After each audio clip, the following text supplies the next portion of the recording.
So I've been thinking a lot recently about whether or not the scenario presented in the movie Doctor Strangelove is actually playing out in real life.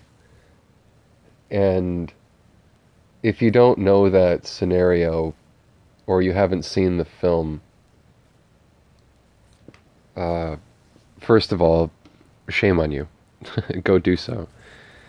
That scenario is basically that back in the 60s, during the original Cold War, um, a crazy general named Jack D. Ripper, uh, who thinks the Russians are poisoning the water with fluoride, decides to send one of his bomber wings to go nuke them, and he issues a recall code to the wing that only he knows. And so the recall code is the only thing to get through to the bombers to tell them not to nuke the Russians. And only General Jack D. Ripper knows that code. And so he holes away, and he has to now defend his base from the American government trying to get in and get that code so they can stop the bombers from bombing Russia, because Russia has a doomsday machine, and if a nuke goes off anywhere in Russia, the doomsday device goes off, and that releases a nuclear shroud of balthorium G that coats the whole world's atmosphere for 1,000 years or some shit like that. And they keep telling him, like, why in God's name would you build something so, monstrous and awful? And, well, it was a deterrent. It was supposed to, to be so big no one could outdo it. That was the whole point. Even Dr. Strangelove, who's very clearly a Nazi, explains the whole thing. Like, well, a deterrent doesn't work if it doesn't deter you. It's got to, it's got to deter you. And so it's got to be real to them. And so now everyone's terrified. And like all these hapless fools and stooges that run the government and essentially the whole world, and they're supposed to be pulling all the strings and holding it all together, are like, holy shit, what do we do? Like, this crazy asshole just decided to bomb Russia, because he felt like it of his own accord, and what are we going to do? And it really makes you think about, what if they don't actually have every single chip under perfect control in this game? What if they drop the ball and it's like the ball is a nuclear bomb? And you're watching people like Donald Trump with his like butterfingers, and like, like Netanyahu has got like a hoagie, and he's like just kind of reaching with one hand. And you're like, holy shit. Don't drop the ball. But they're going to drop the ball. They're going to do it. Oh, God. I don't trust these people. I'm sorry. I don't want to get, Oswalded myself for making fun of the wrong people. But I hope they can take a joke and understand that, I'm just teasing. Please. Like, please, Dimitri, I'm just kidding. Premier Kissoff, don't retaliate. I'm sorry. It's very easy for me to ramble, and it's very easy to ramble about Doctor Strangelove, so I'll try to rein it back in. It's a scenario that seems to play itself out every 20 years or 30 years or something. Like, after this, we had the Hunt for Red October. Like, I consider that the Strangelove of the 80s, where you're just like, oh my god, what if that nuke or that submarine came up in the Hudson River right outside Manhattan? You're like, oh shit. Yeah. And that whole time you had Tom Clancy going like, wink wink, they might have that subsonic drive, by the way.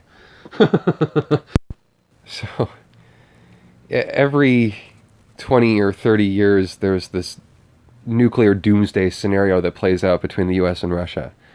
And it feels so unnecessary and stupid, and it just feels so like the histrionics of these warmongers that want to feel important. And God, it makes me so angry. And people like Jack Ryan are supposed to be like, hey, could you assholes like cool it, please? And unfortunately in Doctor Strangelove that doesn't happen. The movie ends where the nuke is dropped. Well, one bomber makes it through, and it's because his radio is fried, and he can't get through to anybody, and so they just assume the Russians are attacking. They assume it's all hell's broken loose.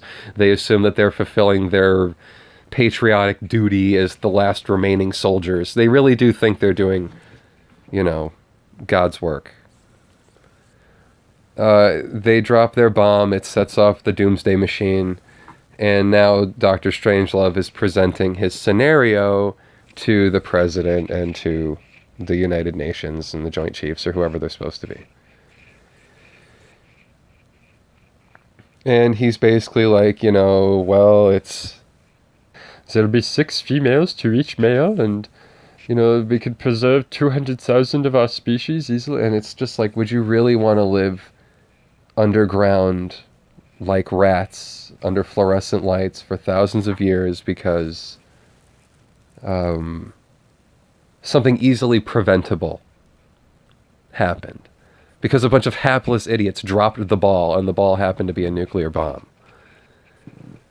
And you're just kind of asking yourself these questions, like, why aren't people of better caliber in charge? Why aren't smarter, better people pulling the strings in the first place?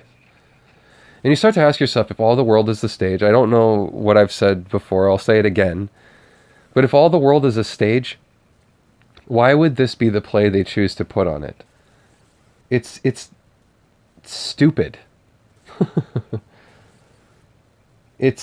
When you see the movie and it hits you that this might really happen, you're like, oh my God, no, please. The human race can't go out on such a stupid whimper. Like, wah, wah, wah, wah, like that. It's too dumb.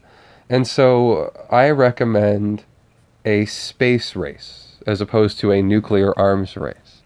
And that's where it's like, okay, if there has to be this game that the people in that room are cooking up that keeps everybody on the same page worldwide, basically everyone's playing the same game with them, then why can't it be something like, I don't know, like uplifting, like something ambitious that doesn't require a lot of people dying? And they're basically looking at it like there is a choice between universal war, like in Orwell, or universal peace in terms of a space race, like everyone coming together to build the better rocket, basically, and who can build the best rocket.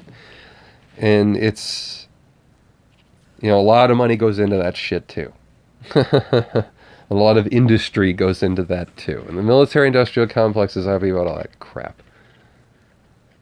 I'm one of those people where I'm like, why I hate the whole thing about why the military-industrial complex is like this inexorable thing that, they ghost you for criticizing them. And it's just like, what? The whole, like, war thing and the whole, like, hoorah, highfalutin thing, I just don't get it. And I don't get, I refer to it as Martian, and I don't mean it literally like they're from Mars. I refer to it like, men are from Mars, women are from Venus kind of thing. I mean it like that sensibility. That whole Roman centurion kind of, I just don't get it.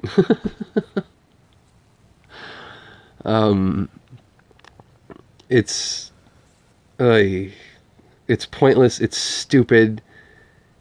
It's exactly the play that would be written for the stage of the world by a bunch of hapless, stupid, narcissistic fools. And Nazis. I don't want to... I mean real Nazis. I mean the kind we brought over under paperclip after World War II. The real guys. Like, can you build us a V2 rocket instead of Hitler? We'll pay you more money. All's fair in love and war. Oh well. I mean, I could talk about Strangelove for a long time. I think with the cut at 4 minutes and this additional 5 minutes, it comes to like 9 minutes of total me talking about Dr. Strangelove, so I apologize. Go to see Dr. Strangelove, please. Or don't, you know what I mean. Find it online for under legal means. Take care, everybody. Good night.